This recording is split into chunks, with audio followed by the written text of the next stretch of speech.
Arsenal passe à l'attaque pour Frenkie de Jong. Modric, encore une saison avec le Real.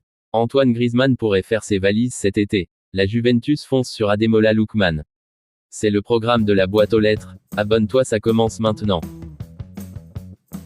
On démarre avec l'énigme Jonathan David. Dans un entretien accordé à 11 Mondial, l'attaquant du LOSC a annoncé qu'il sera un joueur libre à la fin de la saison, attirant les convoitises de nombreux clubs au prochain mercato.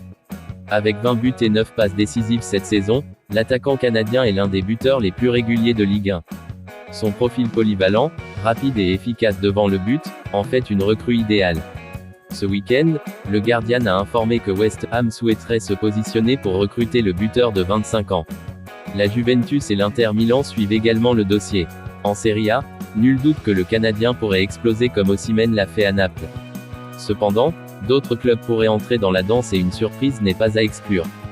Alors, où Jonathan David va-t-il poser ses valises cet été? À Barcelone, Frenkie de Jong est dans une situation incertaine. Bloqué en début de saison par les blessures puis l'éclosion de Marc Casado, son avenir semble flou. Le milieu de terrain du FC Barcelone n'a pas encore prolongé et devrait entrer dans la dernière année de son contrat. Arsenal envisage de le recruter selon le Daily Mirror. Liverpool, Chelsea et Manchester United surveillent aussi la situation du maître à jouer néerlandais. Toujours au Barça, Joan Laporta souhaite prolonger Hansi Flick jusqu'en 2028, convaincu que l'Allemand est l'homme de la situation.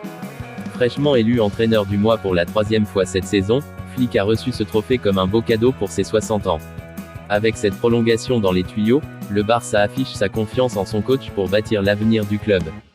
40 ans en septembre, mais Luka Modric continue d'impressionner. Son but contre Gérone le week-end dernier a encore prouvé qu'il en avait sous le pied. Carlo Ancelotti a qualifié son milieu de terrain croate de 39 ans de cadeau pour le football. Modric est un cadeau pour le football, de par son sérieux, sa qualité et son professionnalisme. Il devrait rester aussi longtemps qu'il le souhaite. Ce qu'il fait, il le fait très bien. Nous avons eu la chance d'avoir une légende avec nous. Et le Real Madrid le sait bien, une prolongation d'une année supplémentaire, soit jusqu'en 2026 est en discussion. À son âge, jouer au plus haut niveau est un exploit. On reste en Espagne. Antoine Griezmann pourrait faire ses valises cet été. Lié à l'Atlético de Madrid jusqu'en juin 2026, le joueur de 33 ans pourrait quitter les Colchoneros cet été, annonce le site Relevo, et plusieurs clubs de MLS sont prêts à l'accueillir. Le PSG surveille également le dossier. De son côté, l'Atlético reste conscient qu'il pourrait envisager un nouveau défi à la fin de la saison. Griezmann prendra une décision en mars sur son avenir. En Allemagne, c'est la fin des rumeurs pour Kimmich. Annoncé un temps au Barça et au Real Madrid, Joshua Kimmich devrait finalement prolonger au Bayern Munich. Après Neuer, Davies ou encore Musiala, c'est le défenseur allemand de 30 ans qui devrait signer un nouveau contrat jusqu'en 2028 d'ici quelques jours.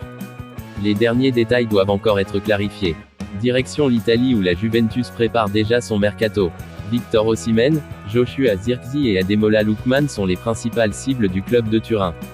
Il y a eu une rencontre en janvier entre l'agent d'Ademola Lookman et le directeur sportif du club turinois, Cristiano Giuntoli, selon diverses sources italiennes.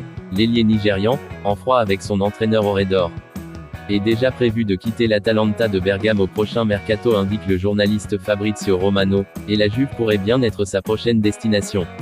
On termine avec l'officiel du jour. Robin van Persie est le nouveau coach de Feyenoord. Formé au club, le Néerlandais de 41 ans a paraphé un contrat de 2 ans avec l'équipe de Rotterdam. Il va passer du 9e d'Eredivisie à un 8e de finale de Ligue des Champions contre l'Inter Milan dans quelques jours. Si vous avez aimé cette vidéo, lâchez un like, abonnez-vous et activez la cloche pour ne rien rater des prochaines Actu Foot.